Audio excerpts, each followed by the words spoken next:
சபைக்கு போகணும். எதுக்கு தெரியுமா? என் பிரச்சனை தீரணும், என் போராட்டம் தீரணும். இதுக்காக தான் போறோமே தவிர நித்திய ஜீவனுக்காக கடந்து போவது இல்லை. பிரைஸ் யேசுவா, அல்லேலூயா.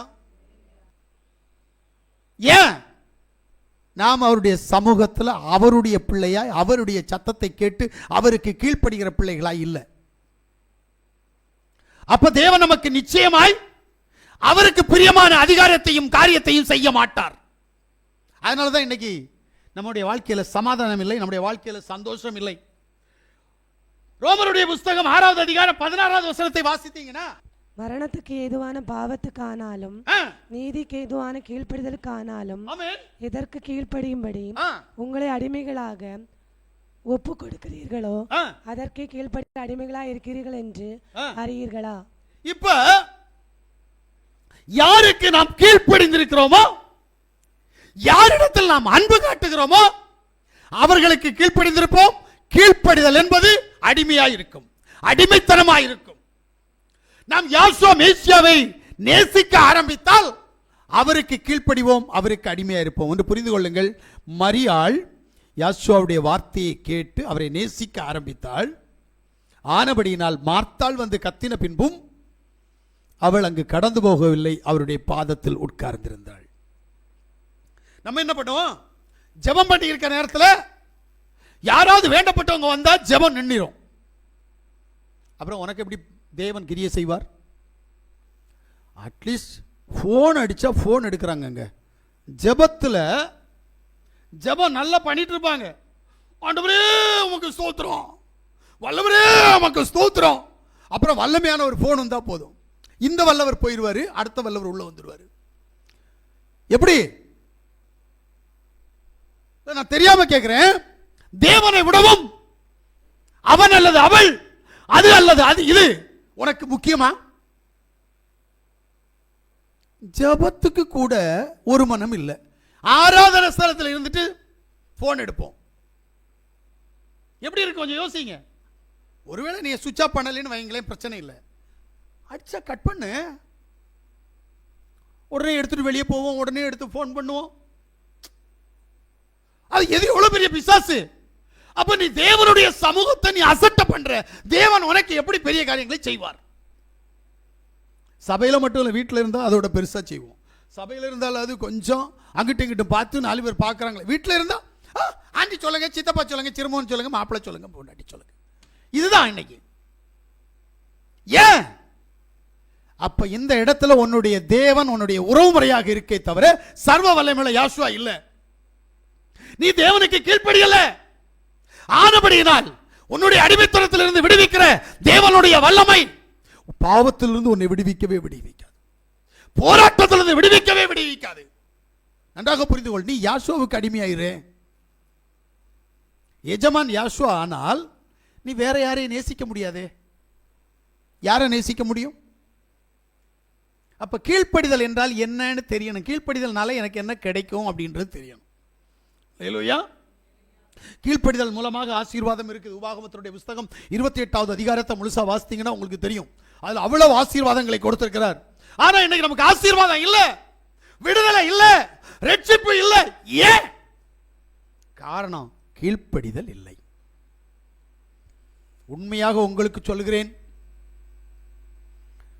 யாசுவா பட்சபாதம் பார்க்க மாட்டார், அவர் பரிதானம் வாங்க மாட்டார், அவர் சொல்லியும் செய்யாமல் இருக்க மாட்டார், அவர் வசனித்தும் நிறைவேறாமல் இருக்காது. நீ கீழ்ப்படியாமல் விடுதலையை சுதந்திரித்துக் கொள்ள முடியாது. அவருக்கு கீழ்ப்படி, வேற யாருக்கும் கீழ்ப்படியாத. யாசுவாவுக்கு கீழ்ப்படுகிற ஒரு பழக்கம் நமக்கு இருக்கணும். அல்லேலூயா. இங்க மார்த்தாள் மன அமைதியை இழக்கிறாள், நிம்மதியை இழக்கிறாள், கவலை ஆட்கொள்ளுகிறது. நமக்கு இங்கே அநேகருக்கு அப்படித்தான் இருக்குது. யாசோமிஷியுடைய பிள்ளை என்றோம், ஆனா கவலை இருக்குதே. என்ன பண்ண? பிரச்சனை வருதே, தேடி தேடி வருதே. என்ன பண்றது? சமாதானமே இல்லையே. என்ன பண்றது? ஒன்னே ஒன்ன செய். நான் உனக்கு கேரண்டி தரேன், உன் பிரச்சனை எதுவாக இருந்தாலும் மாறும். கீழ்ப்படிவியா? ஒரு நாள் கூட 24 மணி நேரம் கூட உன்னால கீழ்ப்படிய முடியாது. அப்புறம் எப்படி உனக்கு விடுதலை கிடைக்கும்? உனக்கு தில் இருந்தா, உனக்கு வைராக்கியம் ஒன்று இருந்தா 3 மாசம், வேற ஒண்ணு இல்ல, 3 மாசம், எத்தனையோ வருஷங்கள் ஓடிடுச்சுல, வெறும் 3 மாசம் எண்ணி 90 நாள் கீழ்ப்படிஞ்சு பாரு. ஒரு நாள் 2 நாள் இல்ல, எண்ணி 90 நாள் கீழ்ப்படிஞ்சு பாரு. அப்போ உனக்கு தெரியும் என்ன நடக்கும்னு பார்ப்போமே. ஆனா நீ கீழ்ப்படிவான்னு கேட்டா ஒரு நாள் தான் சொன்னேன், 24 மணி நேரம் உன்னால கீழ்ப்படிய முடியாது. உன்னுடைய காரியம் மாறாது, உன்னுடைய பிரச்சனை மாறாது. நான் சொல்றது உனக்கு, ஒவ்வொருத்தருக்கும் இது புரியும். என்னுடைய வாழ்க்கையில் இருக்கிற பிரச்சனைகள் மாறாமல் இருப்பதற்கு காரணம் நானே, வேற யாரும் இல்லை. ஓ, அடிபட்டாதான் தெரியுமா? அதுக்கு முன்னாடி ஏன் தெரியல? பிரச்சனை வந்த பிறகுதானே உணருது. பாவம் செய்வதற்கு முன்பாக யோசனைகள் வரும், ஆனால் அதை நாம் உதாசீனப்படுத்துகிறோம். ஏன் பாவத்தை செய்யற? செஞ்ச பிறகு ஏன் வேதனை அனுபவிக்கிற? அனுபவிச்சு சொல்ற என்ன பண்றது, தெரியாம எல்லாம் செஞ்சுட்டு. எது தெரியாம? யார தெரியாம? எல்லாம் பொய். யாரும் தெரியாம எதுவும் செய்யல, எல்லாம் தெரிஞ்சுதான் செய்யறோம். பணத்துக்கு மேல ஆசை, இந்த உலகத்தின் ஐஸ்வர்யத்தின் மேல ஆசை, பேர் புகழ் மேல ஆசை. இந்த ஆசையின் நிமித்தமாக தேவ சமூகத்தை விட்டு பிசாசுக்குரியவைகளை செய்து தேவ மகிமையை இழந்து போகிறோம். இதான் உண்மை. அல்லேலூயா. ஏன்னா பாதத்தில் இருக்கிறது என்றது கொஞ்சம் வித்தியாசமான ஒரு சம்பவம். சும்மா எல்லாராலையும் இருக்க முடியாது. ஆமீன். ஒன்றும் இல்லை, உங்களை எல்லாரையும் இந்த சபையில் வச்சுக்கிட்டு நான் பாட்டுக்கு போயிடுறேன், எல்லாரும் இருப்பீங்களா? ஆமாம் இருப்பீங்களா? ஆனால் மாமியார் கதை, மைனியார் கதை, சித்தப்பன் கதை, சிறுமுக கதை, டிவியில் பார்த்தது, சினிமாவில் பார்த்தது, இதை பேசிக்கிட்டு இருக்கிறதுக்கு நீங்க தயார்? யாவுடைய சமூகத்தில் உட்கார்ந்து யாவை நோக்கி ஜெபிக்க, யாவுடைய சமூகத்தில் யாவுடைய வார்த்தையை வாசித்து அதை தியானிக்க உங்களுக்கு திராணி இருக்கா? இல்ல.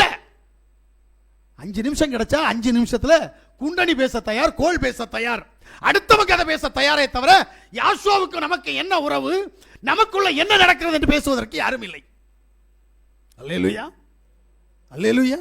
அந்த இடத்துல 4 தடவை போன் வரும், அது 5 தடவை போனா எடுத்துக்கிடுவோம். அப்ப தேவ சமூகத்தில் உட்கார முடியலையே. அப்ப தேவன் எப்படி உனக்கு விடுதலை தருவார்? நான் உண்மை சொல்றேன், யாவுடைய நாமத்தில் சொல்றேன், விடுதலை பெற்றுக்கொள்ள வேண்டும், ஆனால் கீழ்ப்படிந்து அடங்க வேண்டும். இல்லைன்னா விடுதலை கிடைக்கவே கிடைக்காது. நீ என்ன வேணாலும் சொல்லு. ஒருவேளை பாஸ்டர் வந்தா, பாஸ்டர் ஜெபிச்சா, அல்லது சபையார் ஜெபிச்சா, அந்த நேரத்தில் உனக்கு ஆசுவாசம். பிரைஸ் யாசுவா. ஓம் பலன் தான் உன்னோடு தேவனுடைய தேவன் வரும்போது அவரோடு கூட கடந்து வருமா? நீ என்ன செய்யறியோ அதை வச்சு தான் பலன். நீ செய்யாததுக்கெல்லாம் கிடைக்கவே கிடைக்காதுங்க. இங்க முதல்ல உறுதியா உன்னை பற்றிக்கிடுங்க. ஏன்னா அவருடைய பாதத்தில் இருந்த மரியாளுக்கும் மார்த்தாளுக்கும் உள்ள வித்தியாசம் நல்லா புரிஞ்சுடுங்க. அவர் வருகிற போது விரும்பி அழைத்து வீட்டில் ஏற்றுக்கொண்ட மார்த்தாள், அவருக்கு உணவு பரிமாற வேண்டும் என்று சொல்லி அவள் அடுப்பங்கரையில் போய் கஷ்டப்பட்ட ஒரு மார்த்தாள். ஆனால் ஈஸியா போய் உட்கார்ந்தா, ஒரு வேலையும் செய்யல, ஒரு சிந்தனையும் சிந்திக்கல.